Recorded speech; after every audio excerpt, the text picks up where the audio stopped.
have the privilege of being your host for today's concert. We're gathered this afternoon under the banner of unity to honor the timeless melodies and stirring anthems that embody the spirit of our great nation.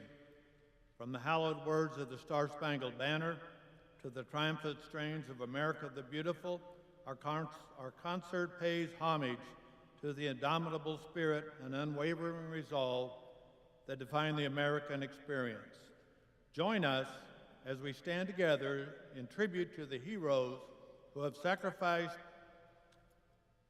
the ideals that have inspired generations. Through each note sung and played, let us reaffirm our commitment to liberty, justice, and the pursuit of happiness, and let us give thanks to our great God who holds our nation and each of us in his almighty hands. I would like to introduce Scout Nick Pashota and the Scouts from Troop 984 who will present the colors.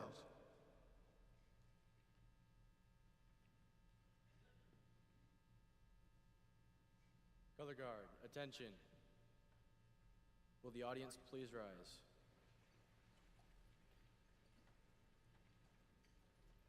Color Guard, forward march. Scout right hand salute. For those of you not in uniform, please place your right hand over your heart.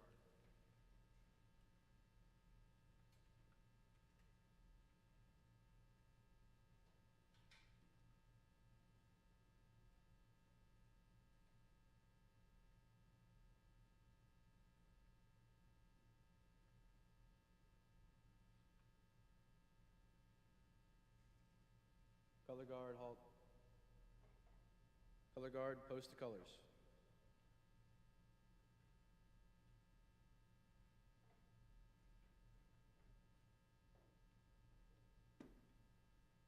Color Guard, honor your colors. Please join me in the Pledge of Allegiance. I pledge allegiance to the flag of the United States of America and to the republic for which it stands, one nation, under God, indivisible, with liberty and justice for all. 2. Now please join us as the choir leads us in singing the 2 stanzas of the Star-Spangled Banner.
Color guard at ease. You may be seated. Thank you.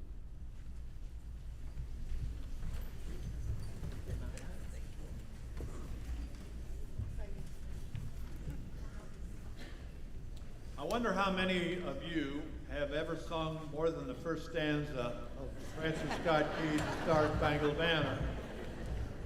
Did you know that this song was originally a four-stanza poem entitled Defense of Fort McHenry? In September of 1814, Francis Scott Key, an American lawyer and amateur poet, was aboard a British ship in Baltimore Harbor negotiating the release of an American prisoner when he witnessed the relentless British bombardment of Fort McHenry. He wondered if American troops would be able to withstand the British attack. After some 25 hours of bombardment, Key saw the stripes and stars still flying proudly over the fort. Inspired with the sight and filled with profound relief and patriotism, he penned his poem.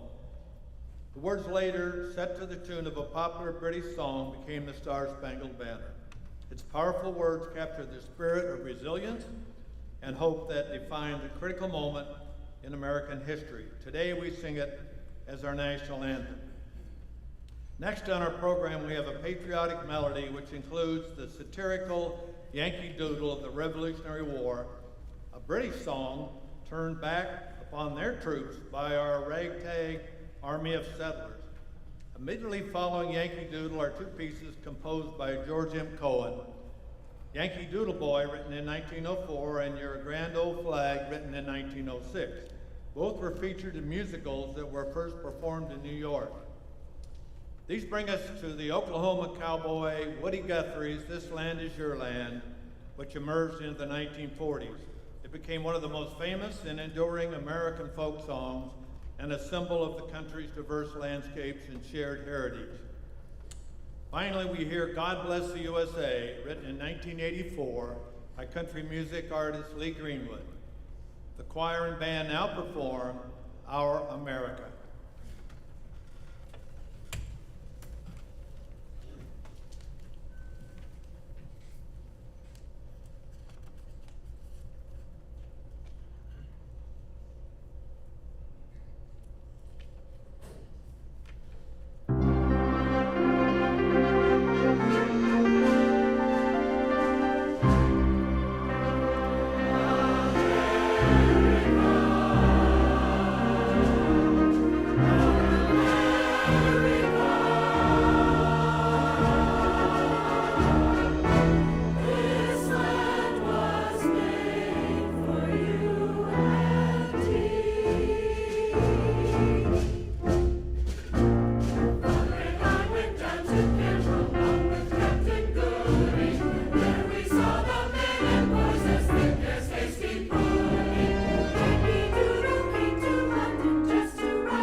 Although one wouldn't consider these next two pieces patriotic, they definitely embrace a slice of Americana. I'd like to teach the world to sing is a song that transcends its origins, weaving itself into the fabric of cultural history with its simple yet powerful message of harmony and peace. This timeless anthem first captured the public's attention in 1971, emerging from an unlikely source, a television commercial for Coca-Cola. Conceived by advertising executive Bill Backer and brought to life by songwriters Roger Cook, Roger Greenaway, and Billy Davis, the tune quickly became more than just a jingle. It was a beacon of hope during a turbulent era. The early 1970s were marked by social upheaval, with the world grappling with issues of war, civil rights, and environmental concerns. In this context, I'd like to teach the world to sing offered a unifying vision. Its lyrics envisioned a world where love and understanding transcended borders, cultures, and conflicts. As the song climbed the charts, it became emblematic of a collective desire for peace and unity. It wasn't just a song, it was a call to action, inviting people everywhere to come together and build a better, more harmonious world. Decades later, I'd like to teach the world to sing continues to inspire, reminding us of the enduring power of music to bring people together and foster a sense of global community.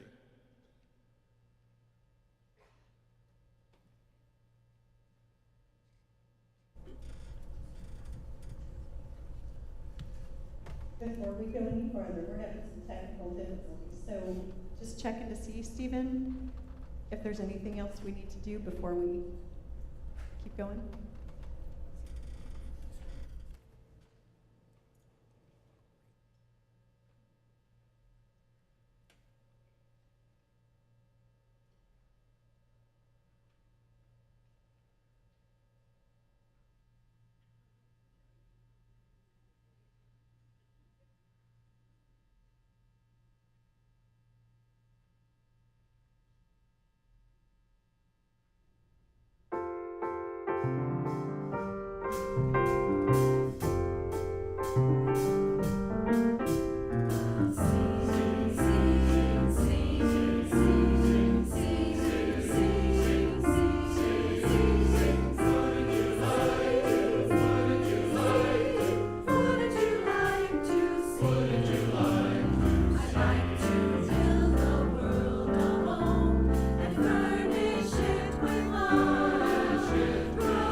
America's singer and songwriter John Denver was one of the most best-selling artists of the 1970s.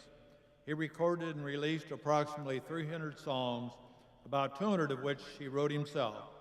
He recorded and performed primarily with an acoustic guitar, singing songs that celebrate the beauty of nature, the power of love, and simple joys of life. In this medley, you'll hear 4 of John Denver's songs. Rocky Mountain High is a tribute to the beauty and grandeur of the Rocky Mountains and reflects Denver's deep appreciation for nature and his experiences in Colorado. Its lyrics and heartfelt melody capture the spirit of adventure and the profound sense of peace that comes from connecting with the natural world. Take Me Home, Country Roads beckons with its nostalgic charm. It paints a picture of West Virginia's beauty while inviting all who hear it to reminisce about the places they hold dear in their hearts. Any song is a timeless ode to love and nature. Denver wrote it while on a ski lift in Aspen, Colorado, after having skied down a very difficult run. The feeling of total immersion in the beauty of the colors and sounds that filled all his senses inspired him to think about his wife, Annie. And finally, with a lively energy that's impossible to resist, Thank God I'm a Country Boy, bursts upon like a celebration of life itself. Its lyrics celebrate the joys and simplicity of rural life, and its infectious rhythm inspires foot stomping and hand clapping. We hope you enjoy John Denver in concert.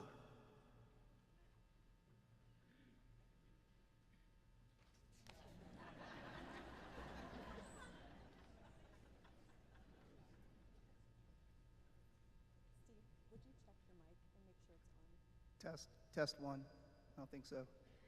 Test. All right. Thanks. Do one more thing for me. Just snap in front of the choir mics and make sure they're on. Just on. They're on.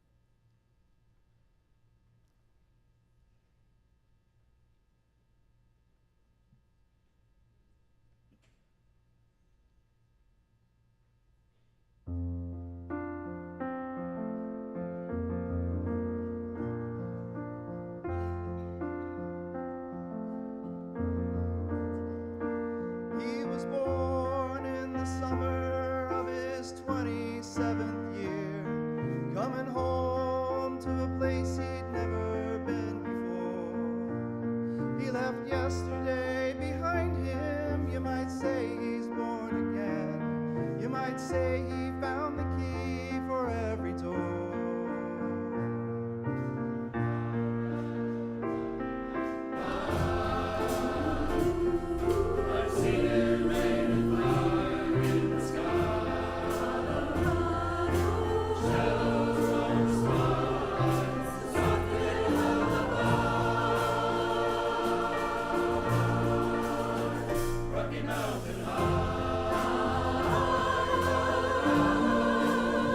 Rocky Mountain.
76 trombones is the dazzling showstopper from Meredith Willson's beloved 1957 musical, The Music Man.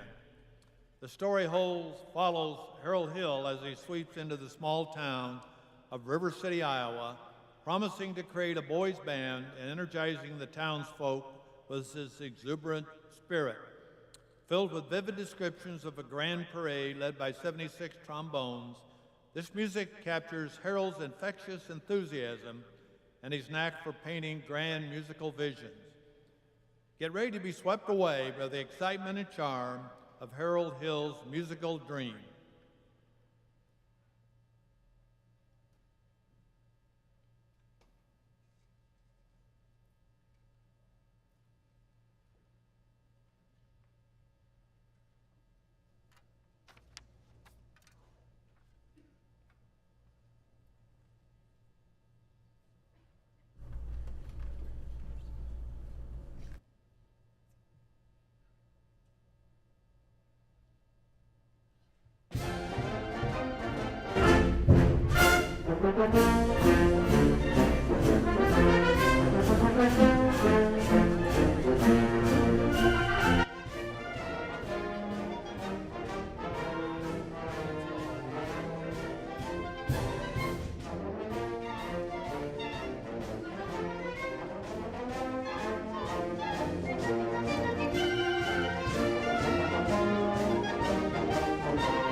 America the Beautiful, with lyrics by Catherine Lee Bates, an Iowa school teacher, and music by Samuel A. Ward, is one of the most beloved American patriotic songs.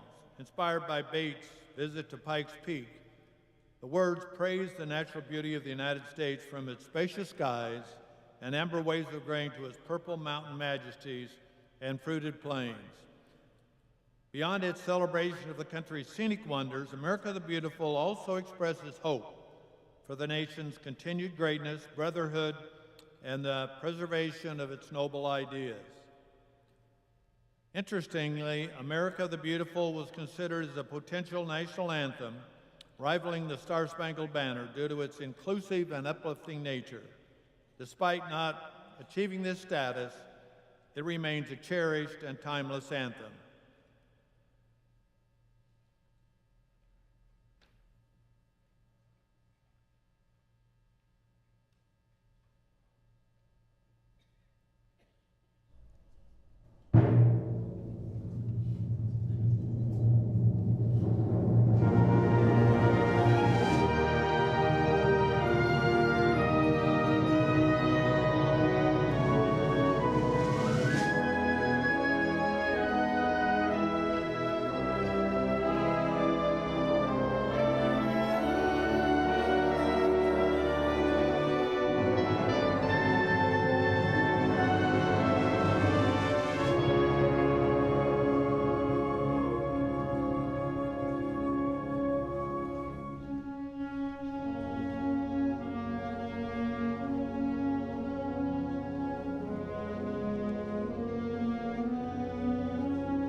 For 248 years now, we Americans have rightfully celebrated the sheer courage of our colonial ancestors who declared our freedom to be a right to be free from British oppression and the rule.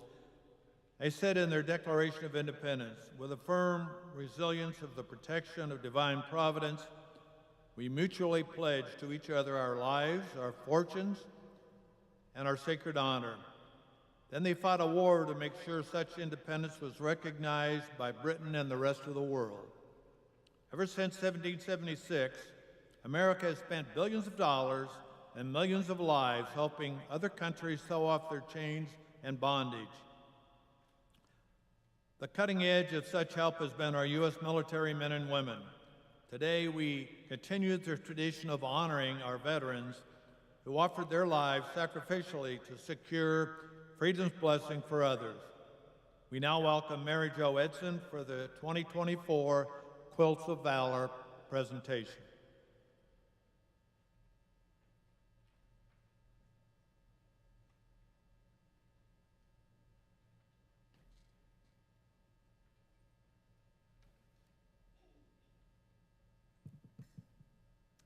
Thank you. But first of all, a big shout out, hats off to this group.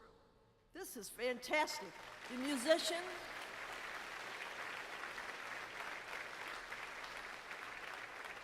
musicians, the choral people, I am so impressed. I got to come here the first time 2 years ago. I was blown away. And this year is even bigger crowd. I am so impressed. This is a very professional event, and I am very pleased to be here. So thank you very much to this church and the people that made this happen, because I know that this is a lot of work to put this on. And thank you for inviting us quilters. I have the privilege, along with quite a few other quilters that are here today, of representing a group called Quilts of Valor, Eastern Missouri. We are a non-for-profit group, been around about 20 years. We make quilts, and our quilts only go to veterans. And we have no online presence. We're not to be confused with other groups. And we're proud to say that we have made and presented almost 3,800 quilts since we started. Yeah.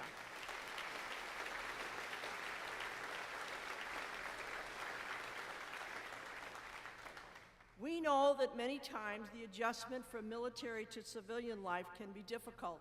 Soldiers are usually pretty young when they get to go to war or whatever, usually not much more than 18 years old. Some of you didn't even have a choice because of the draft, but whether you joined or whatever reason took you there, I'm sure that your life changed a whole lot more than you ever anticipated.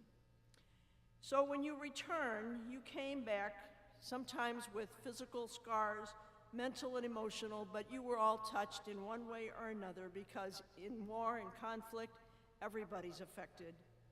You've been changed somehow by your time served, and we like to think that our quilts are a way of saying not only thank you, but also meant to bring healing and comfort. Our quilts are not blankets, they're quilts, which is a little different. They're layers.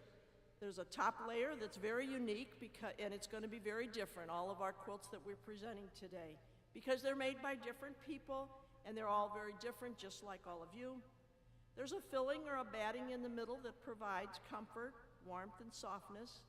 And then there's a back fabric, it's called the lining, and it makes it into a sandwich and it represents, I like to think, the backgrounds of all of us, people who have our backs, and we like to think it also includes that Quilts of Valor people here. There's thousands of tiny stitches, tight and strong, that hold all this together, the whole quilt together, and it represents our love, prayers, and commitment to the veterans. To that effect, we sew a heart in each one of our quilts. It's meant to, it has a meaning that it's from our hearts to yours. So, it is our privilege and pleasure and privilege to honor all the veterans today, but particularly the 9 whose names were given to us ahead of time. So I'm going to call your names, and we don't want you to each come up to the stage just because of safety reasons. That's apparently not been a good thing in the past. So we'll just have you come up here to the left of the stage. We have a quilt to give you. With the quilt, if you could just hang on to it until later. Some of these musicians have other commitments and other places to be, and there's more music coming after we finish this. So rather than unfold them and show them off and take pictures, we're going to save that for the very end. So if you don't mind, that will be good. The music still has a lot of entertaining here. So Okay, so when I call your name, if you could come forward, we have a quilt for each of you. I like to be able to tell a little about you, so if you just give me a minute here. So I'm doing these in alphabetical order, and our first veteran is Forrest Beeman. His name, he goes by Butch. So Mr. Beeman, if you could come forward.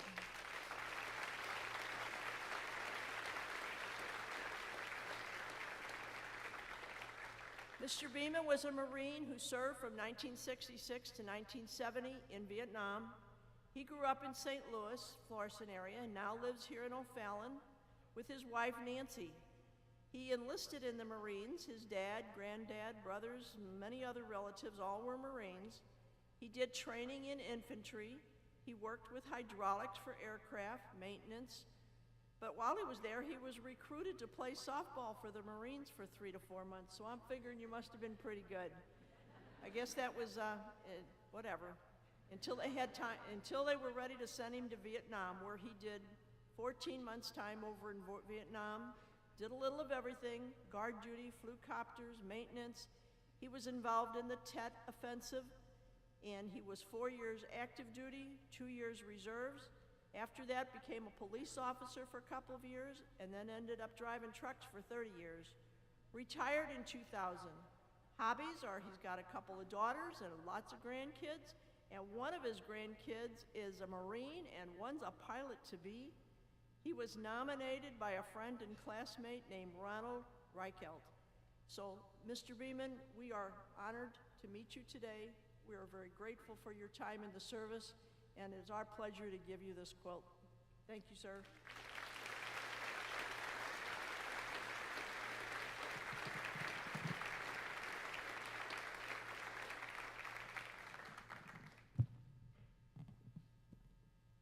Next, we have Donald Blackford. Donald Blackford, are you here? Hi. Oh, I'm so very sorry. Dennis Blackford, my first biggie here.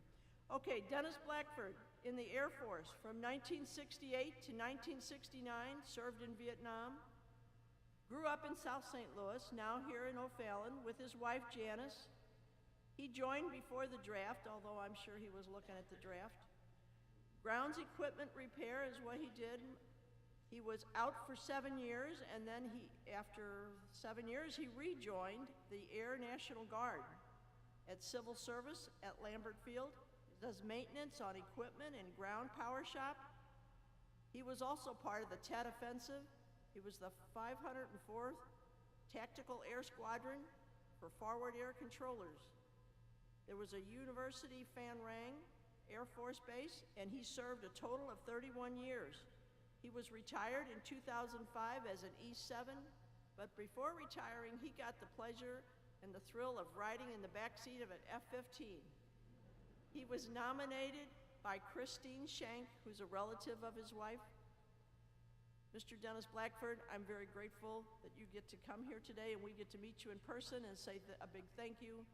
We are honored to give you this quilt, and thank you very much, sir.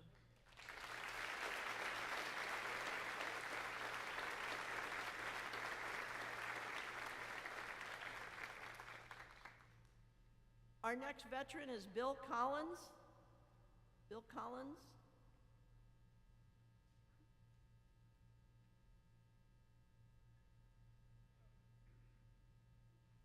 Bill Collins is Army, 1966 to 1969, also a Vietnam veteran. He's from Dardenne Prairie, Missouri, here with his wife, Sandra. He grew up in Independence, Missouri, the last of 12 children. He enlisted in the Army. His training was as a gunner and in infantry. He also was sent to the Vietnam during the Tet Offensive, and I understand that that was a pretty bloody, major conflict in Vietnam. I'm glad I wasn't there, but sorry that you were. He was a gunner on a tractor trailer who was guarding the mail. The tank blew up underneath him. He ended up with 80% disability. He also earned the rank of sergeant before leaving Vietnam. He spent the last 6 months of his Army in San Francisco, and then after the Army went back to Independence, Missouri as a police officer. He made it all the way to sergeant there, went to college at night, so that he could become a manager at corporate security for venture stores, and then worked for the U.S. Marshal Service for 10 years. He retired in 2015. He has a daughter who's a teacher in nearby, and a son, Brad, who's a Marine and also a pilot for Southwest Airlines. We get to meet him later this year. Is nominated by his wife, Sandra. Mr. Collins, we're very grateful that we get to meet you today. We thank you very much for the time you gave our country, and it's our pleasure to give you this quilt.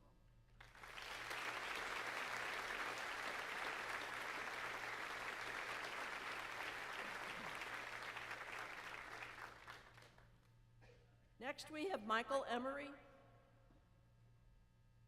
Michael is Army. Served from 1970 to 1972, also a Vietnam veteran. Grew up in Iowa, but now lives in Overland Park, Kansas. He joined the Army. He's here today with his wife, Barbara. In Fort Walters, Texas, he learned to fly copters, and then he was sent to Vietnam, where he got to be on the Huey, which I understand is a gunship that's got a cannon and rapid-fire guns and missiles. The name of the outfit was the Commissaros. Their job was to protect soldiers on the ground who were landing. He was part of the 101st Airborne Unit for 2 years. After Vietnam, he came back to the States, to Kentucky, and then to Houston, Texas, and worked construction with his dad.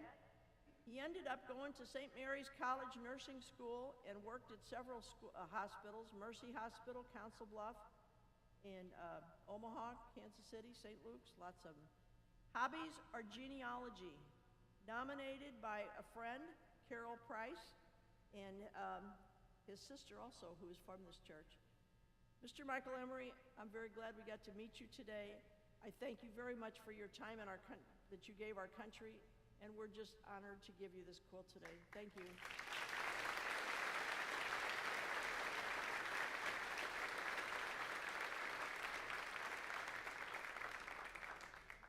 Our next veteran is Michael Grana from the Army. Michael Grana here. We weren't real good about getting our directions. We did have seats for you, although they got taken pretty quickly, didn't they? Michael Grana is in the Army from 1968 to 1971, also a Vietnam veteran. Born in St. Louis, raised in Georgia, one of 4 boys, now lives in O'Fallon, here today with his wife, Diane. Joined the Army at age 17. He became a paratrooper, did a number of jumps, 45 or more in Germany, and then led to set to Vietnam. I asked him, I said, well, surely you didn't jump in Vietnam. He said, no, that would be like shooting at clay pigeons. But they did have to do a certain number of jumps in order to keep their title as paratroopers. He was a mechanic in Vietnam, drove vehicles. He hauled troops and supplies. He says he met many good friends during the Army, especially those from Vietnam. He met his wife after the service. He had various blue-collar jobs and then used the GI Bill to go to college. And since then, he's worked in finance until he retired in 2020. He has 2 sons and 5 grandchildren. They're all teenagers. And his hobbies are, he says he just enjoys all these kids and grandkids. He was nominated by his son's father-in-law, Gil Haskins. Mr. Michael Grana, we're grateful that we got to meet you today. We thank you very much for the time you gave our country, and we're honored to give you this quilt today. Thank you, sir.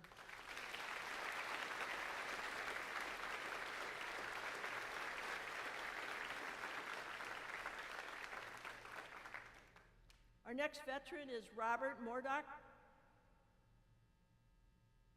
Robert Mordock, are you here?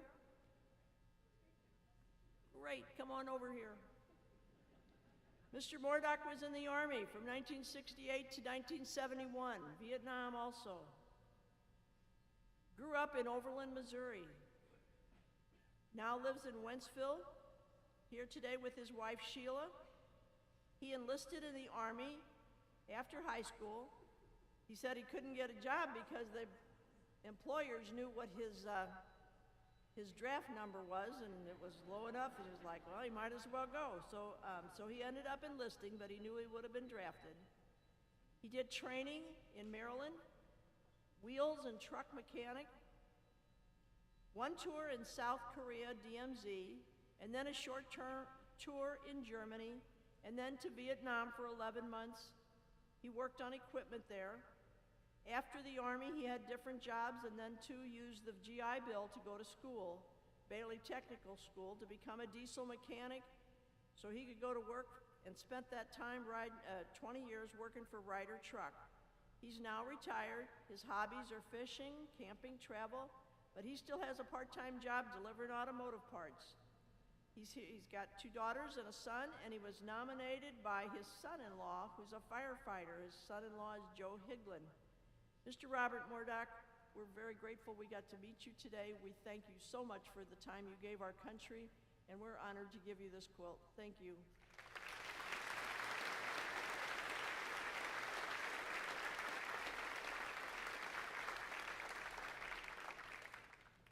Our next veteran is Yale Mum.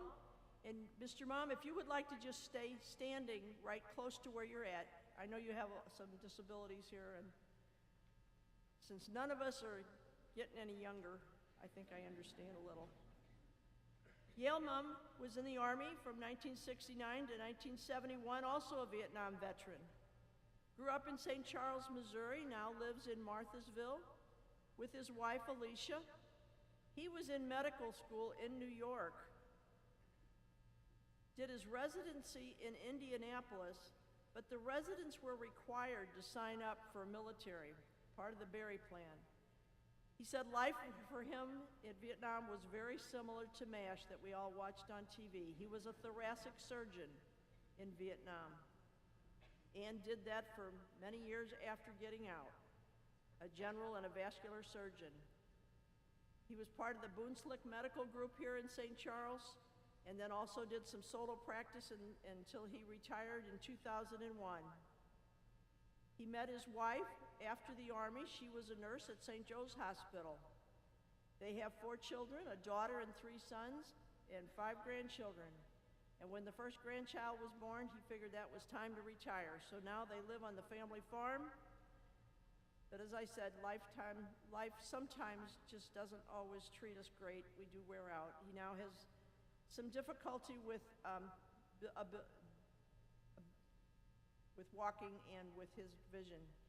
His hobbies, when he could do so, he liked to travel and do hunting and photography. He is nominated by his wife, and I think he and his wife are both members here at this church too. Mr. Mum, we are very grateful for your time that you gave our country. We are glad we got to meet you today, and we are honored to give you this quilt. Thank you.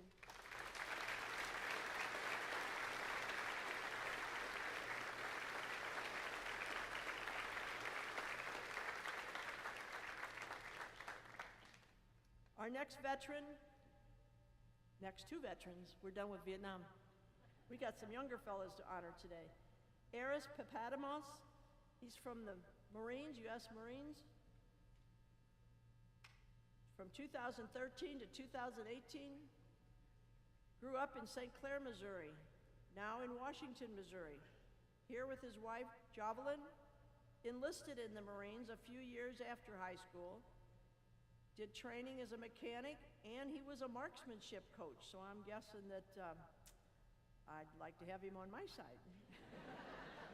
Spent 5 years overseas, Japan, Philippines, working with ground forces there, worked with the Navy and their aircraft carrier. He's been all over Southeast Asia, says he worked around the clock and worked hard and worked with some very incredible people, and that it was a wild ride. He missed being away from family for so long. After the military, he worked odds and ends, but eventually went back to school to Rankin. He learned automotive trade, so he now works for Frank Leda Honda. He enjoys hunting and fishing and hiking, and of course, cars. He was nominated by a friend and co-worker who's also one of the drummers here, Jimmy Butler. Mr. Aris Papadamos.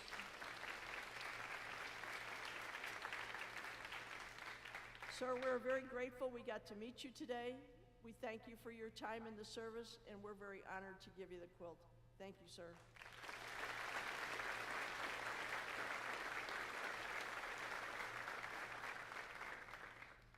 Next, we have Zach Seal, Army, 2009 to 2012. Grew up in Hazelwood, now Moscow Mills, here with his wife, Sarah. He enlisted in the Army, trained also as a mechanic, worked on trucks, spent 6 months in Iraq. After the Army, he too used the GI Bill to attend Rankin. He learned automotive. He is now also a mechanic for Frank Lita Honda and was nominated by Jimmy Butler. Has a daughter and a son on the way, and he has 2 sisters and a brother that are all younger. His hobbies, of course, are cars and motorcycles. Mr. Zach Seal, we are very grateful for the time you gave our country. We are glad we got to meet you today and to say thank you, and we're honored to give you this quilt.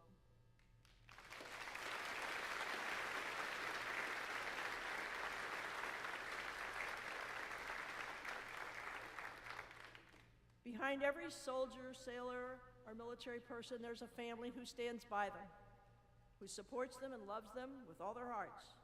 For this, we thank you, and we ask God's blessing on each of you and your families. Please join me now and give these veterans your heartfelt appreciation.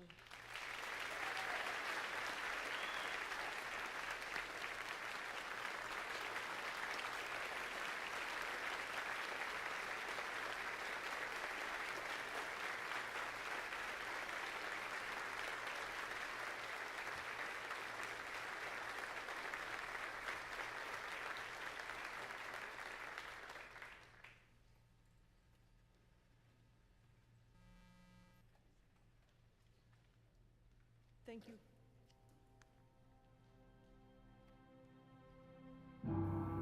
For the freedom you fought for, and the flag you stood for the country we cherish, and the people we love, for the bravery you showed, and the fortitude you held, for the days of dedication and the nights of devotion, for the miles you walked, and the skills you learned, for the months of training and the years of service, for the memories you carry of the battles you saw, for the legacy of your courage and the honor you deserve. When our nation needed you most, you answered the call, a deep and unshakable sense of allegiance and responsibility. You were bold. You did not hesitate, and you did not walk away. You were gone for holidays and anniversaries and birthdays, because while we were living in peace and freedom, you were fighting for it. Thank you is not enough. We can't repay you, but we will promise to remember. You are the reason we can sing the land of the free and the home of the brave. You are the heroes among us. You are not forgotten. You are the veterans.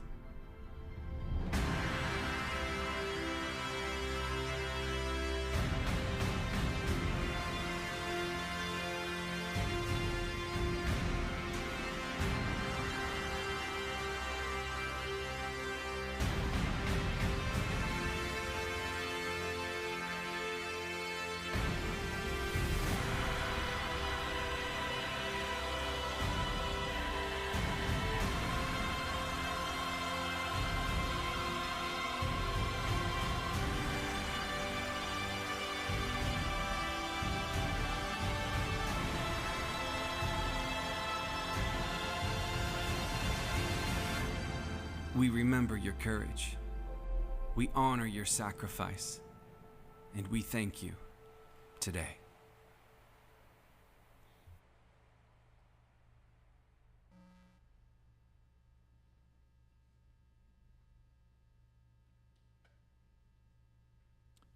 At various times and on battlefields around the world, on land, at sea, and in the air, vast numbers of American men and women have moved beyond patriot to participant by placing their lives in harm's way. Today, we honor all men and women who have served and are currently serving in our nation's military forces.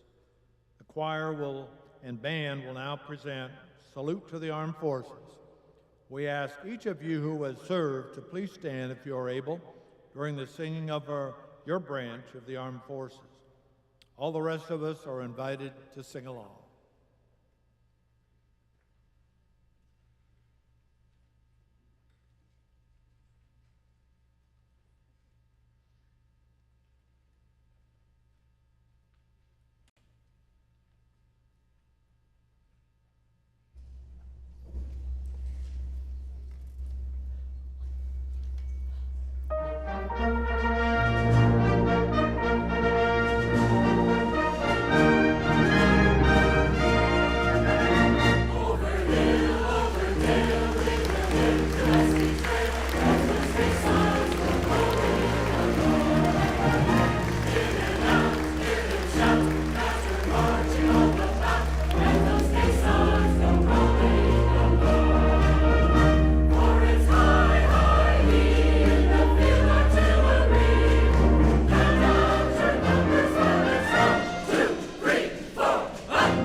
Very nice, very nice.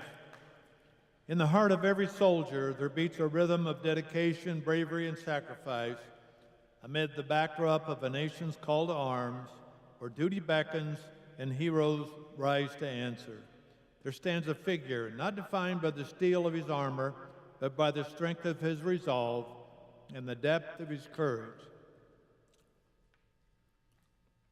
This soldier walks the path of honor. Sorry.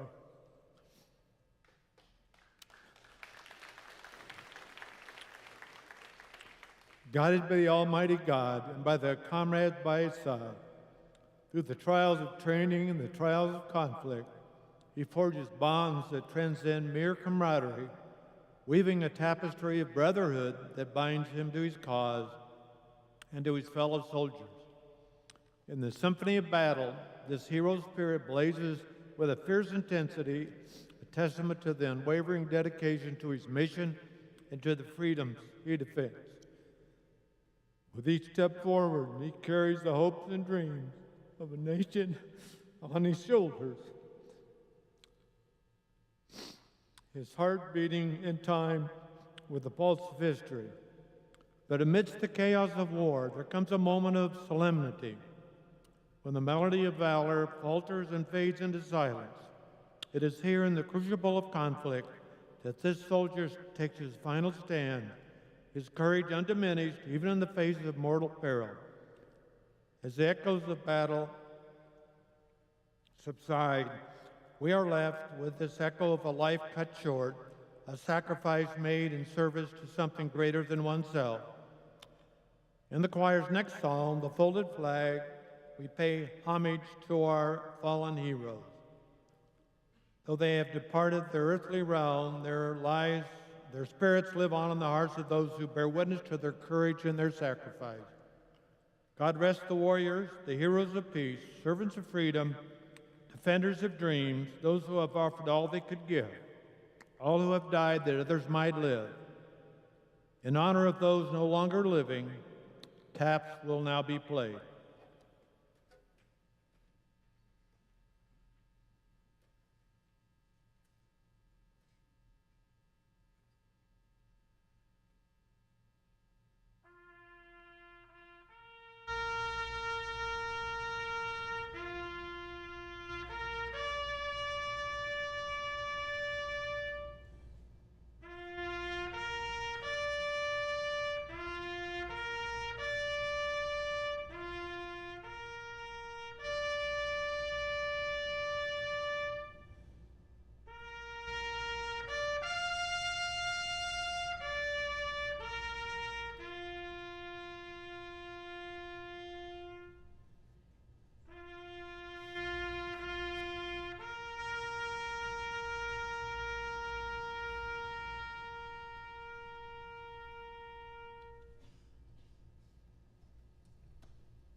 God of Our Fathers is a hymn that carries with it the weight of history, resonating with the spirit of patriotism and faith.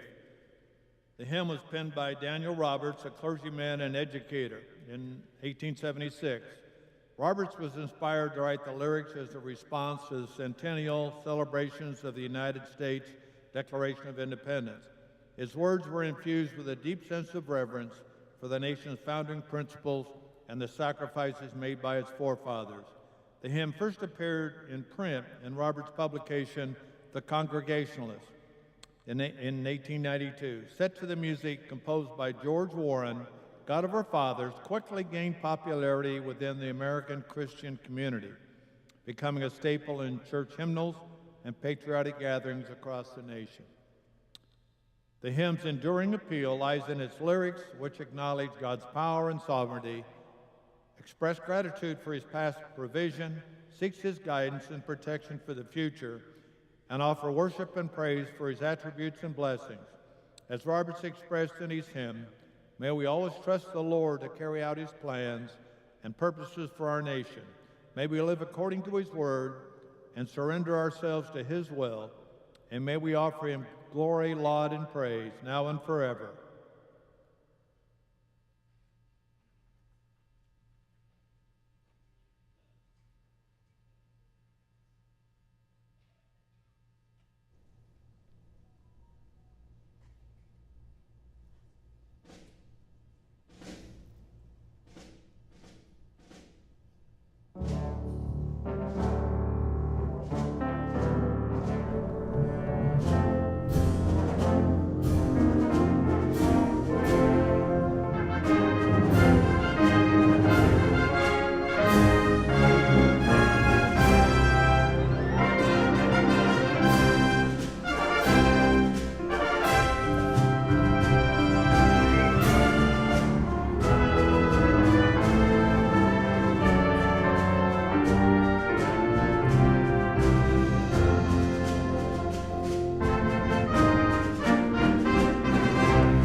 God Bless America is the timeless anthem that resonates with the hearts of millions across our nation. The legendary Irving Berlin wrote this song in 1918, but he filed it away. 20 years later, very popular singer Kate Smith needed a patriotic song to celebrate the 20th year of the end of World War I. Berlin pulled out his 20-year-old manuscript and began revising. The finished product quickly became Kate Smith's signature song. The song was very personal for Berlin. It was intended as an expression of his deep gratitude to the nation for allowing him, a Russian Jewish immigrant, raised in poverty, to become a successful songwriter. Our choir and band now present God Bless America. May these words be a sacred invocation, a plea to our Heavenly Father for his guidance, protection, and blessing of our great nation. We invite you to stand when directed and join in singing the final chorus.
seated.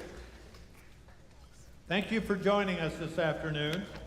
We hope you enjoyed being here as much as we enjoyed presenting our program to you.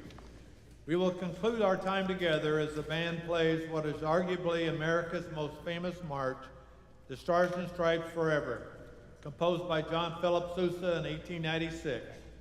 Sousa, known as the March King, was inspired to write this piece while feeling homesick and patriotic during a long boat trip back to the United States from Europe. When interviewed about the piece, he said, "On board the steamer, as I walked miles up and down the deck, back and forth, a metal band was playing Stars and Stripes Forever. Day after day, as I walked, it persisted in crashing into my very soul.